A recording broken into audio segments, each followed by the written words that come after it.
Silakan duduk Ibu Bapak Saudara semuanya. Kisah Para Rasul pasal yang ke-13 ayat yang ke-22. Mari kita dasari firman Tuhan pagi hari ini di dalam Kisah Para Rasul pasal 13, kita membaca ayat yang ke-22. Pada hitungan ketiga saya mengajak Anda semuanya membaca ayat ini bersama-sama. 2, 3. Setelah Saul disingkirkan, Allah mengangkat Daud menjadi raja mereka. Tentang Daud, Allah telah menyatakan, aku telah mendapat Daud bin Isai, seorang yang berkenan di hatiku dan yang melakukan segala kehendakku. Apa yang membuat Daud berkenan di hadapan Tuhan? Alkitab berkata karena dia melakukan tidak hanya kehendaknya, melainkan segala kehendak Tuhan. Saudara-saudara, ada sebuah true story yang saya ingin bagikan kepada Anda semuanya. Dan cerita ini akan selalu berkesan buat saya.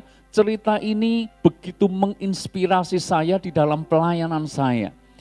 Sebuah true story tentang seorang yang melihat bahwa benua Afrika, ini kisah terjadi di tahun 1800-an. Orang yang cinta Tuhan ini melihat waktu itu benua Afrika diliputi dengan kegelapan, diliputi dengan kekelaman. Mereka orang-orang yang belum percaya kepada Yesus. Mereka belum percaya Yesus karena mereka tidak tahu siapakah Yesus. Kenapa mereka tidak tahu siapakah Yesus? Karena tidak ada orang yang menceritakan Yesus kepada mereka. Lalu kemudian orang ini merasa harus pergi ke Afrika untuk memberitakan Injil kepada orang-orang di sana. Maka dia mengambil keputusan yang sangat penting dalam hidupnya, sekaligus sangat penting bagi sejarah Afrika pada waktu itu. Orang ini memutuskan keluar dari zona nyamannya di Inggris, dia tinggalkan itu dan dia kemudian pergi ke benua Afrika. Anda bisa bayangkan di tahun 1800-an bahwa ini salah satu benua yang sangat terbelakang. Di pedalaman-pedalaman bahkan bisa dikatakan ini salah satu tanah yang terkutuk, saudara. Tetapi orang ini punya kerinduan besar untuk mengubah Afrika bagi Yesus. Maka saudara, pergilah dia ke Afrika. Pertanyaannya adalah apa yang dia dapat di Afrika? Yang dia dapat ketika dia pelayanan di Afrika adalah beberapa hal yang saya catat ini. Yang pertama, lengan kirinya lumpuh total karena diremukkan singa besar pada waktu memberitakan Injil di Afrika. Satu lengannya remuk, kemudian dia setengah tuli karena demam rematik. Dan Anda tahu di daerah Afrika itu pengobatan tidak ada, saudara. Jadi untuk pengobatan mereka hanya mempercayai kepada dewa-dewa. Begitu terbelakangnya Afrika pada waktu itu. Sehingga penginjil ini setengah tuli karena demam rematik.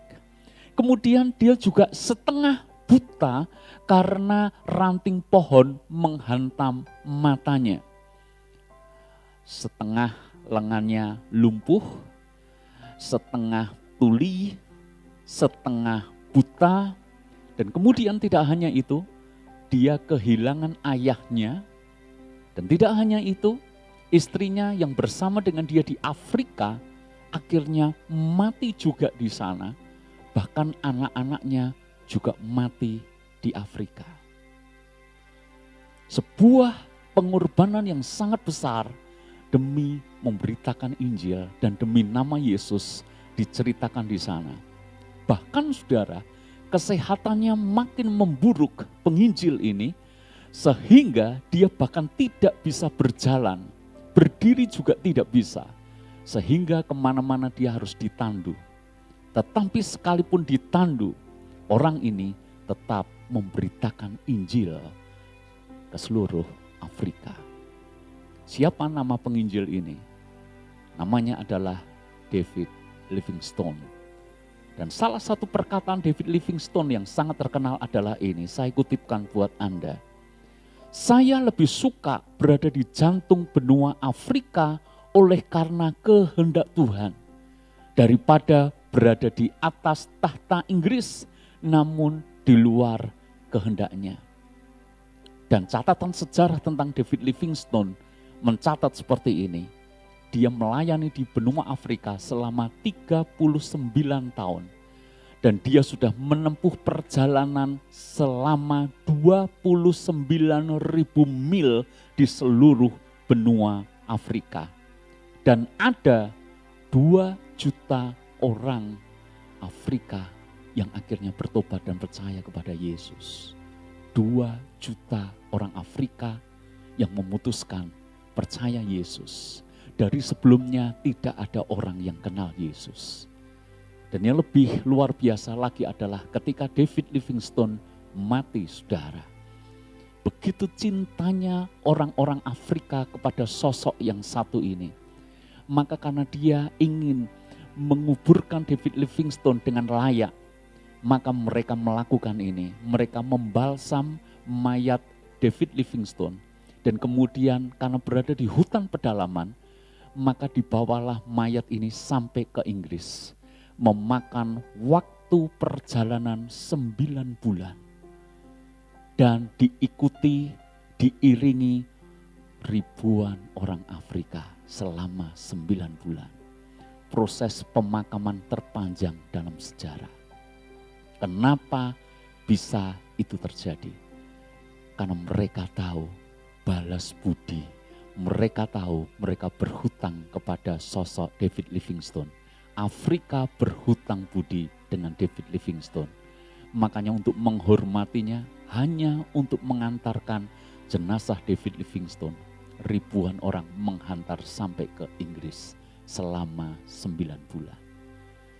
Perkataan David Livingstone tadi berkata, saya lebih suka berada di jantung benua Afrika. Saya lebih suka menderita.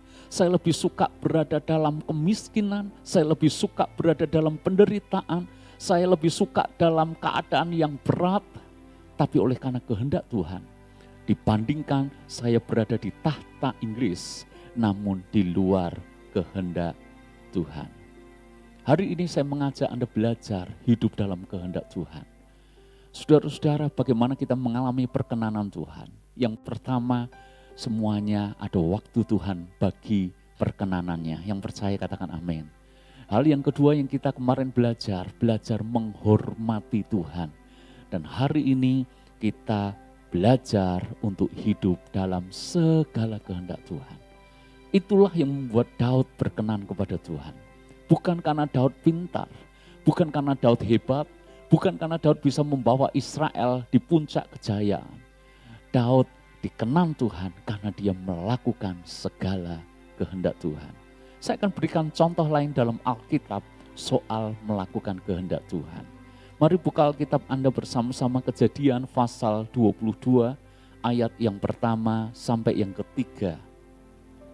Kejadian 22 ayat yang pertama sampai dengan ayat yang ketiga. Selain David Livingstone, selain Daud, ini adalah contoh orang yang melakukan kehendak Tuhan. Setelah semuanya itu Allah mencoba Abraham. Ia berfirman kepadanya, Abraham, lalu sahutnya, ya Tuhan. Firman-Nya, ambillah anakmu yang tunggal itu, yang engkau kasihi, yakni Ishak.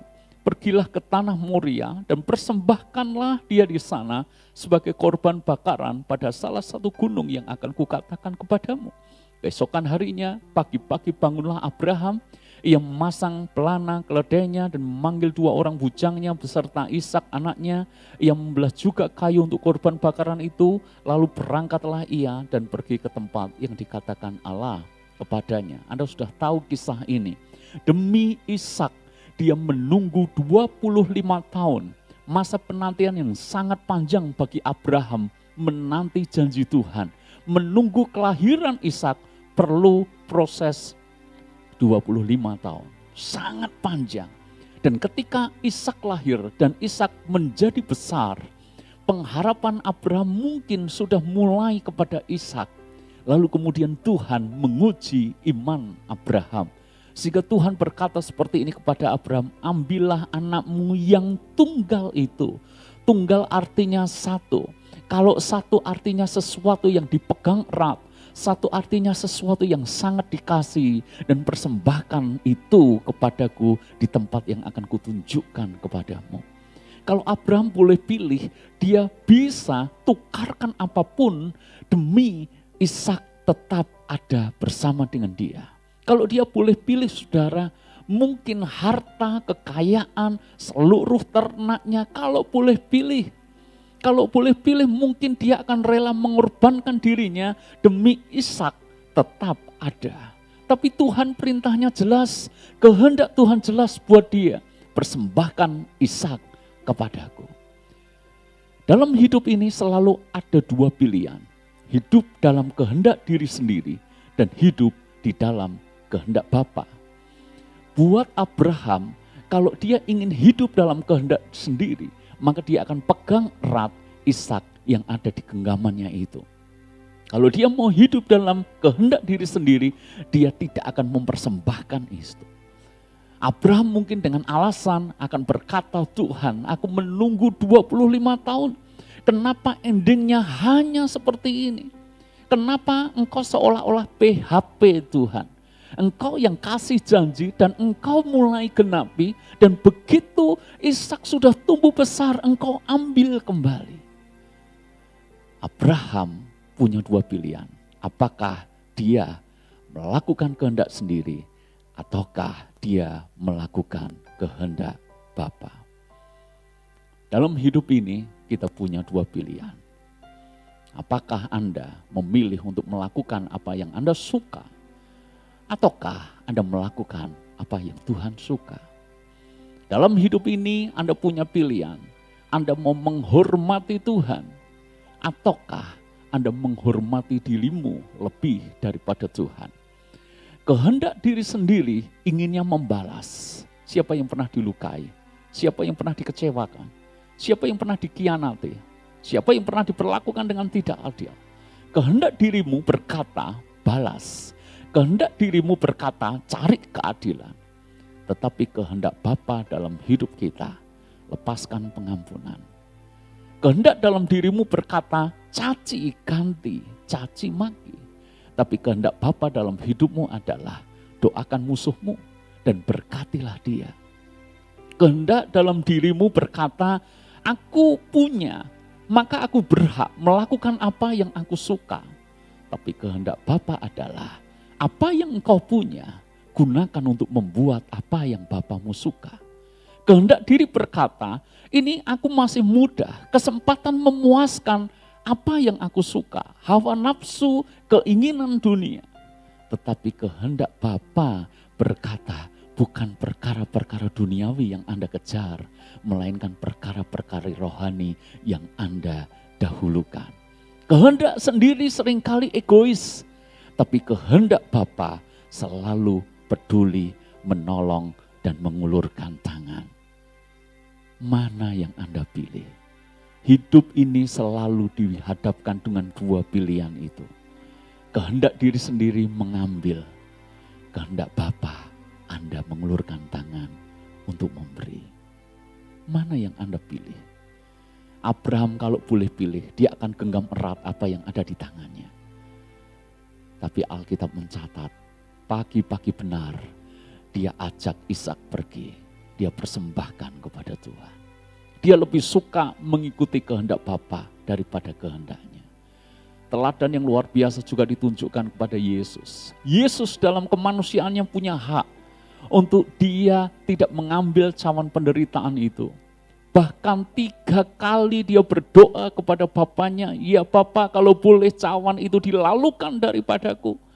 Tetapi yang luar biasa Yesus melanjutkan seperti ini. Namun bukan kehendakku yang jadi, melainkan kehendak-Mu lah yang terjadi. Itu pergumulan terbesar yang dialami oleh Yesus.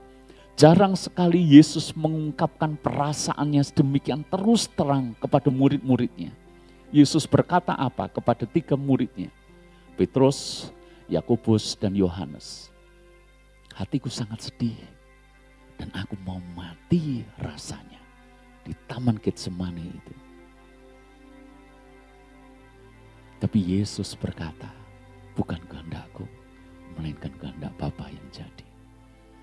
Saya ingin mengajak Anda semuanya untuk mempercayai ketika kita melakukan kehendak Bapa, sesungguhnya kehendak Bapa selalu terbaik bagi kita. Yang percaya katakan amin.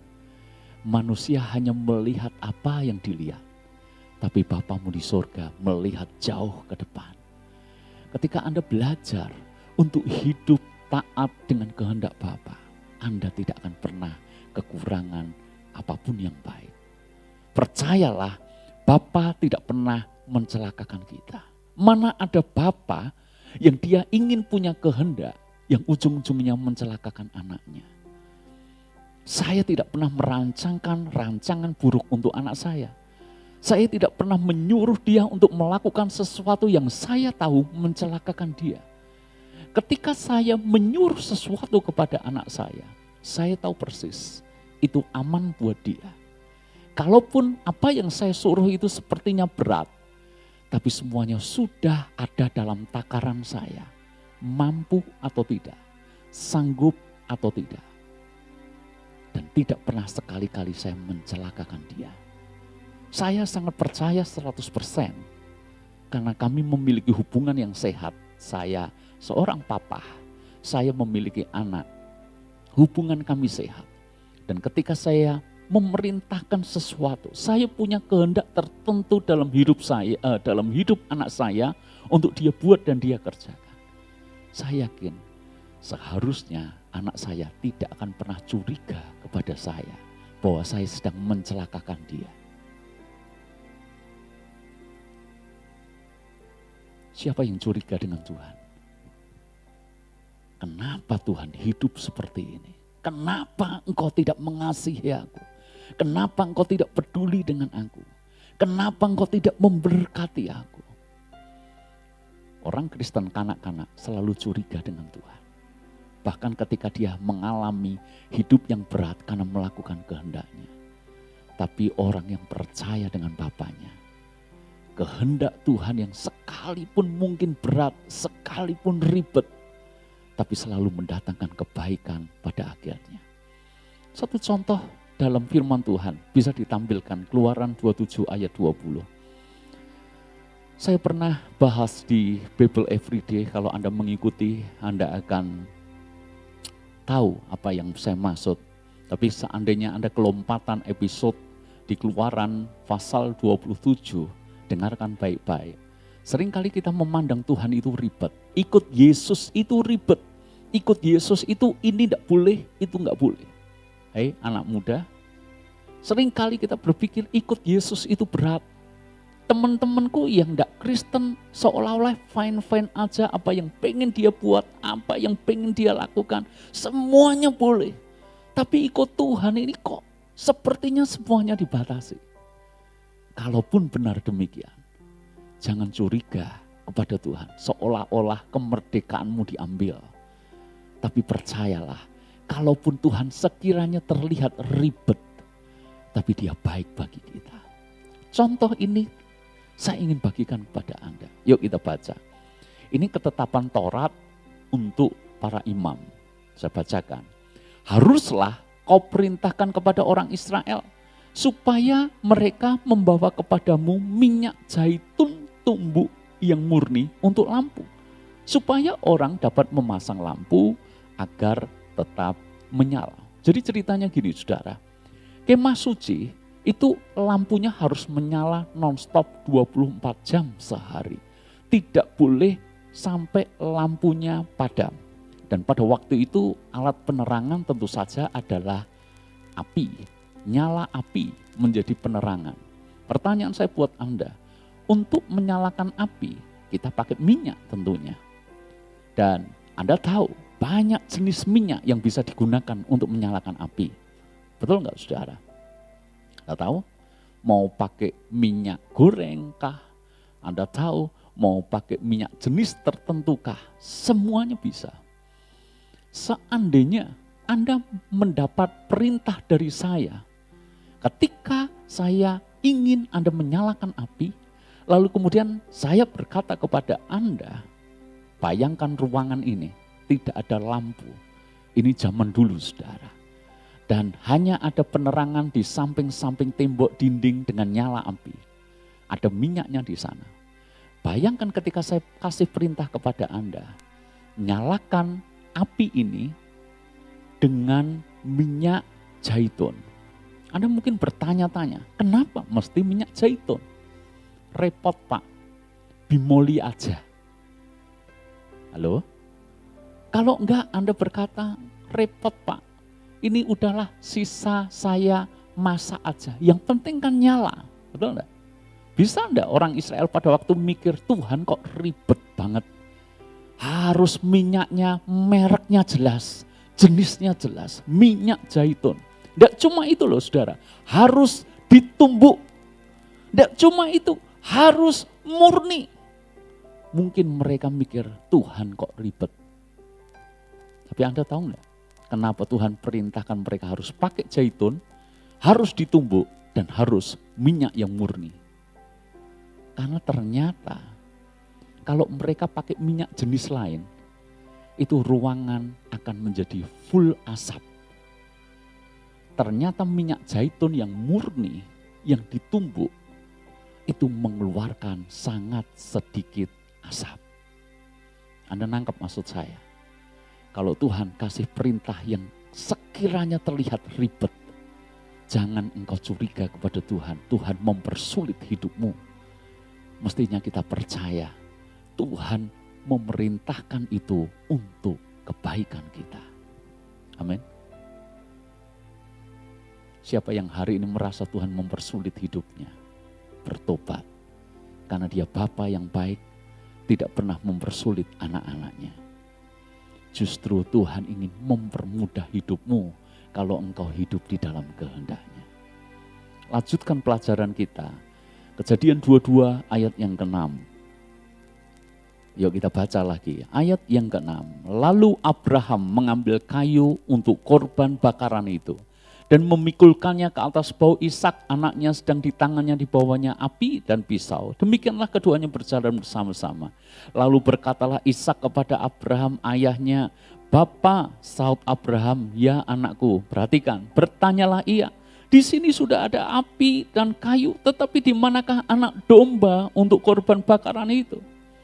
Yang hebat, Abraham berkata seperti ini, sahut Abraham, Allah akan menyediakan anak domba untuk korban bakaran baginya, anakku. Demikianlah keduanya berjalan bersama-sama, sampailah mereka ke tempat yang dikatakan Allah kepadanya. Lalu Abraham mendirikan mezbah di situ, disusunnyalah kayu, diikatnya Ishak anaknya itu, diletakkannya di mezbah itu di atas kayu api. Sudah itu Abraham mengeluarkan tangannya lalu mengambil pisau untuk menyembelih anaknya.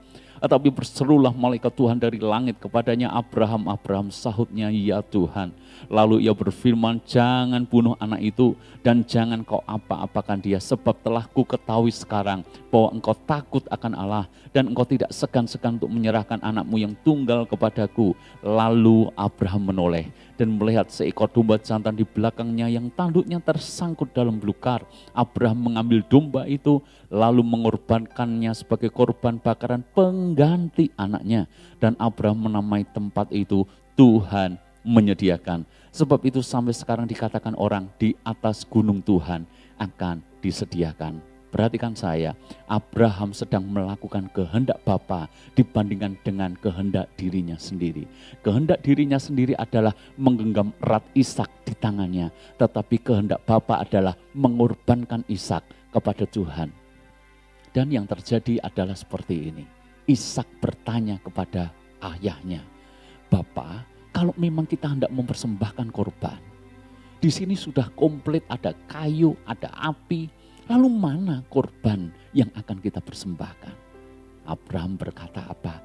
Nanti Tuhan yang akan sediakan. Hamba Tuhan yang saya ikuti di IG, saudara, hamba Tuhan yang cukup bagus perspektifnya, namanya Stephen Furtick. Kalau Anda pernah atau Anda follow, dia pernah berkata seperti ini. You don't have to know how when you know who. Saya ulangi. Anda tidak perlu tahu bagaimana caranya. Anda tidak perlu tahu how-nya, bagaimananya. Kalau Anda tahu kepada siapa Anda berharap dan percaya. Anda tidak perlu tahu how-nya, asal Anda tahu who-nya. Anda tidak perlu tahu bagaimana caranya, asal Anda tahu siapa yang Anda percaya. Ketika Ishak tanya kepada Abraham, saya tahu dia tidak punya jawaban. Dia tidak tahu how-nya. Bagaimananya dia tidak tahu. Tapi dia punya who. Dia punya iman kepada siapa dia percaya. Maka ketika Anda dan saya melakukan kehendak Bapa, seringkali kita dihadapkan dengan kesulitan, seringkali kita dihadapkan dengan tantangan, seringkali kita dihadapkan di satu titik di mana saya tidak tahu Tuhan. Caranya gimana? Saya tidak tahu. Dan tidak penting Anda tahu. Yang penting adalah Anda tahu kepada siapa Anda percaya. Yang penting adalah Anda tahu siapa yang mengutus Anda untuk melakukan kehendaknya. Yang menangkap akan kebenaran ini katakan amin. Anda bisa tangkap sesuatu. Anda mungkin tidak tahu bagaimana menyelesaikan masalahmu dengan seseorang. Anda punya konflik di waktu lalu. Anda tidak tahu, Anda ingin berdamai, Anda ingin baik dengan dia, tapi Anda tidak tahu caranya. Dan tidak penting Anda tahu bagaimana caranya. Yang paling penting adalah Anda tahu kepada siapa Anda harus taat dan melakukan kehendaknya. Sebab nanti Tuhan yang akan sediakan. Selalu ketika Tuhan meminta kita melakukan kehendaknya, ada penyediaan yang diberikan kepada kita untuk kita bisa kerjakan kehendak Tuhan itu. Amin. Kalau saya ditanya, flashback kira-kira dulu awal saya merintis penerbitan Spirit. Kalau saya ditanya, bagaimana caranya? How? Terus terang pada waktu itu, saya tidak tahu bagaimana saya harus melakukannya. Tetapi yang saya tangkap pada waktu itu, kepolosan anak muda yang dia hanya tahu diberikan talenta untuk menulis dan saya akan menulis. Kalau ditanya butuh modal berapa besar, butuh jaringan berapa luas, butuh staf seberapa hebat, butuh fasilitas seperti apa. Kalau Anda tanya pada waktu itu, saya tidak akan pernah bisa menjawabnya. Saya tidak tahu. Tapi saya punya jawaban. Who?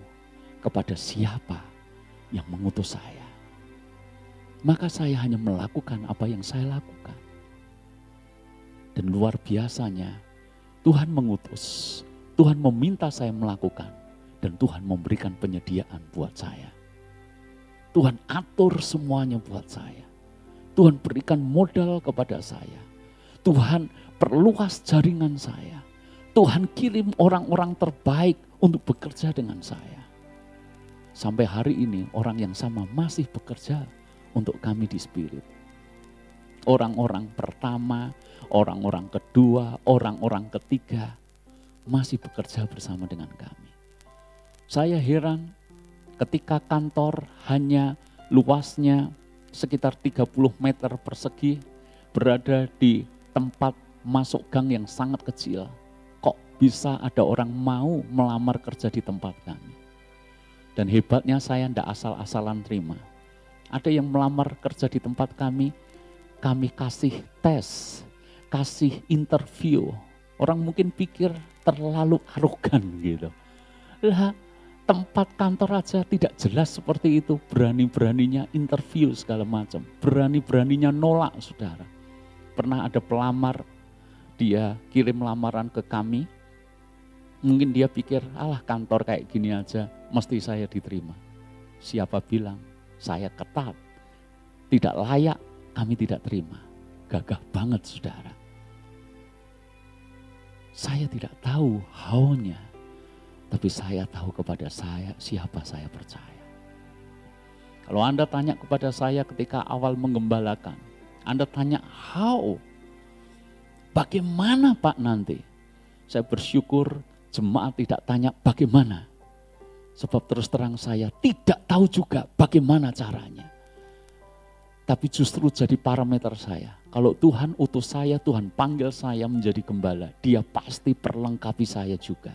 Dia pasti kasih hikmat kepada saya. Jadi yang penting dalam hidup ini bukan how-nya. Yang penting dalam hidup ini adalah kepada siapa Anda percaya dan melakukan kehendaknya. Jemaat atau gereja kita dihadapkan juga dengan tantangan di depan. Kita sudah membeli tanah dan kita tidak tahu kapan kita harus segera membangun. Kalau Anda tanya hari ini kepada saya, Pak, gimana cara membangunnya? Saya juga punya jawaban yang sama. Saya tidak tahu. Tapi yang saya tahu, kalau memang Tuhan kehendaki gereja itu dibangun, Tuhan pasti menyediakan semuanya bagi kita. Amin. Sehingga kalau kita punya mindset seperti ini, hidup tidak takut lagi. Anda melakukan apapun kehendak Tuhan, Anda tidak takut. Anda ingin sebuah rekonsiliasi, Anda ingin rumah tanggamu pulih, Anda ingin keluargamu pulih, Anda ingin hubunganmu dengan anak-anak kembali erat, kembali intim. Mungkin karena dalam tanda kutip dosa-dosa masa lalu membuat hubunganmu renggang. Tapi hari ini Anda memutuskan untuk bertobat, dan hari ini Anda ingin pulih dalam rumah tangga, dalam keluarga, dalam finansial, dalam hal apapun. Anda mungkin tidak tahu how-nya. Tapi kalau Anda ingin melakukan kehendak Tuhan, Dia pasti memampukan Anda untuk mengerjakannya. Amin. Amin. Pastikan tertanam kuat dalam benak pikiran Anda. Sehingga Anda tidak akan ragu-ragu lagi untuk melakukan kehendak Tuhan. Abraham ditanya, dia tidak tahu jawabannya seperti apa. Dia hanya berkata kepada Ishak, nanti Tuhan sediakan. How-nya dia tidak tahu. Tapi dia tahu who-nya, kepada siapa dia percaya. Bagian terakhir saya ingin share kepada Anda. Mazmur 37 ayat yang ketiga. Percayalah ketika kita melakukan kehendak Bapa, maka Dia akan melakukan bagiannya bagi kita. Mazmur 37 ayat 3, ayat yang keempat. Percayalah kepada Tuhan dan lakukanlah yang baik. Artinya percaya kepada Tuhan, lakukan kehendaknya. Diamlah di negeri dan berlakulah setia. Setia dalam hal apa? Setia dalam hal melakukan kehendaknya. Dan bergembiralah karena Tuhan, maka Ia akan memberikan kepadamu apa yang diinginkan hatimu. Seringkali kita berpikir ikut Tuhan itu selalu mepet, mentok pas-pasan. Tapi hari ini firman Tuhan berkata hal yang berbeda buat Anda. Tuhan tidak sekedar mencukupkan apa yang Anda butuhkan, tapi Dia juga bisa memberikan apa yang Anda inginkan. Anda ingin apa hari ini? Siapa ingin rumah karena capek ngontrak terus? Adakah? Anda ingin rumah. Percaya kepada Tuhan, lakukan kehendaknya, Dia akan memberikan apa yang diinginkan hatimu. Siapa capek dengan karir yang begitu-begitu saja? Ingin meningkat, ingin mengalami progres. Percaya kepada Tuhan, lakukan kehendaknya, Dia akan memberikan apa yang diinginkan hatimu. Siapa pengen liburan ke luar negeri? Halo, ada iman di sini. Ini pendeta teolog kemakmuran. Kok tanya wisata ke luar negeri? Mentok Tawangmangu aja bersyukur Pak saya. Bisanya setahun sekali waktu ibadah Padang rame-rame. Di luar itu enggak bisa. Mimpi Pak sekiranya itu. Halo? Percaya kepada Tuhan. Lakukan kehendaknya. Anda punya keinginan, tidak ada yang salah dengan keinginan itu. Asal jangan ingin istri 2, awas. Mobil 2, enggak apa-apa. Motor 2, enggak apa-apa. Istri 2, enggak boleh. Apalagi suami 2. Lakukan kehendaknya. Dia akan memberikan yang diinginkan hatimu. Kemarin di share group, hanya beberapa orang kemarin kumpul dan saya share seperti ini. Kebetulan saya bahas ketika saya membuat video Bible Everyday. Jadi saya berkata kepada Anda, program Bible Everyday ini menjadi berkat buat Anda sebagai jemaat, tapi juga menjadi berkat buat saya. Karena mau tidak mau, suka tidak suka, saya membaca firman Tuhan dan saya merenungkan dan saya menggali, saudara. Dan ketika ketemu 2 Samuel pasal 22, jadi saya sudah buat pasal 22, yuk coba kita baca. Ini menarik sekali. 2 Samuel pasal 22. Ini perkataan Daud, saudara. Perkataan Daud, nyanyian Daud. Yuk kita baca. Tuhan memperlakukan aku sesuai dengan kebenaranku. Ia membalas kepadaku sesuai dengan kesucian tanganku. Sebab aku tetap mengikuti jalan Tuhan dan tidak menjauhkan diri dari Allahku sebagai orang fasik. Sebab segala hukumnya kuperhatikan dan dari ketetapannya aku tidak menyimpang. Aku berlaku tidak bercela kepadanya dan menjaga diri terhadap kesalahan. Yuk, karena Tuhan membalas kepadaku sesuai dengan kebenaranku. Sesuai dengan kesucianku di depan matanya. Yuk. Terhadap orang yang setia, engkau berlaku setia.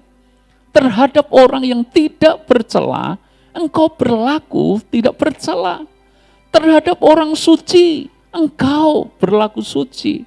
Tetapi terhadap orang yang bengkok, engkau berlaku belat-belit. Masih ingatkah khotbah saya minggu kemarin? Kalau Anda menghormati Tuhan, Tuhan akan menghormati Anda. Anda tidak menghormati Tuhan, Tuhan akan memandang rendah Anda. Firman Tuhan berkata, Tuhan memperlakukan persis seperti apa kita memperlakukan Tuhan.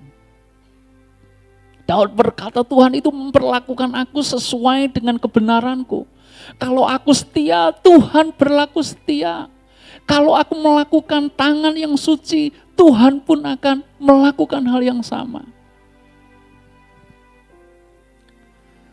Ada satu anak muda dan dia kemarin bersaksi. Ini jauh waktu-waktu sangat lama, saudara.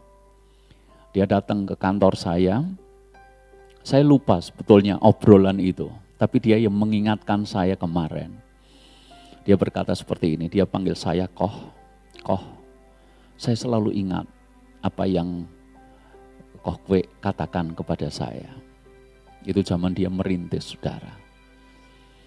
Lalu dia ngomong seperti ini, Koh Kwe selalu pesan kepada saya, sama Tuhan serius, sungguh-sungguh sama Tuhan, itu saja. Kamu sungguh-sungguh kepada Tuhan, engkau akan melihat hal-hal yang tidak pernah kau bayangkan akan Tuhan kerjakan dalam hidupmu. Itu pesan saya kepada dia. Dan kalau dia mengingatkan hal itu, saya teringat. Itulah pesan yang seringkali saya sampaikan kepada banyak orang yang minta nasihat kepada saya. Jadi kalau ada orang tanya kepada saya, nasihat terbaik apa yang saya bisa berikan? Saya cuma bilang seperti ini. Serius dengan Tuhan, sungguh-sungguh dengan Tuhan. Sungguh-sungguh dengan Tuhan, Tuhan akan sungguh-sungguh dengan kamu. Engkau serius dengan Tuhan, Tuhan akan serius dengan kamu. Engkau mendahulukan Tuhan di antara banyak anaknya, Tuhan akan mendahulukan kamu. Engkau menghormati Tuhan, Tuhan akan mengangkat engkau karena engkau juga akan mendapat penghormatan dari Tuhan. Engkau mendapat penghormatan dari Tuhan, dijamin kau juga akan mendapat penghormatan dari manusia karena Tuhan mengangkat engkau. Amin. Masalahnya adalah kita ingin diberkati, tapi seandainya Tuhan bisa tanya kepada kita, Tuhan tanya gini, untuk alasan apa aku memberkati engkau? Anda bisa jawab enggak? Halo? Anda minta seperti ini dalam doamu, Tuhan, buat aku sukses, buat aku berhasil, buat karirku naik. Tapi stop. Tuhan kalau tanya ini kepada Anda, untuk alasan apa aku memberkati engkau? Anda bisa jawab? Doa aja enggak pernah, baca Alkitab apalagi, ibadah blang-blong, apalagi melayani, mintanya diberkati, mintanya dipromosikan, mintanya dibuat lebih.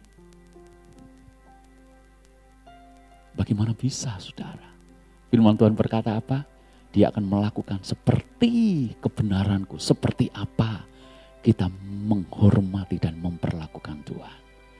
Anda melakukan kehendaknya, Anda tidak akan pernah kehilangan apapun yang baik dari Dia.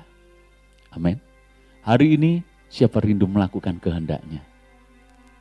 Mungkin Anda tanya, Pak, saya tidak tahu kehendak Tuhan.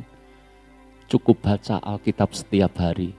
Tuhan berbicara kepada hatimu apa yang kau harus buat dan apa yang kau harus lakukan.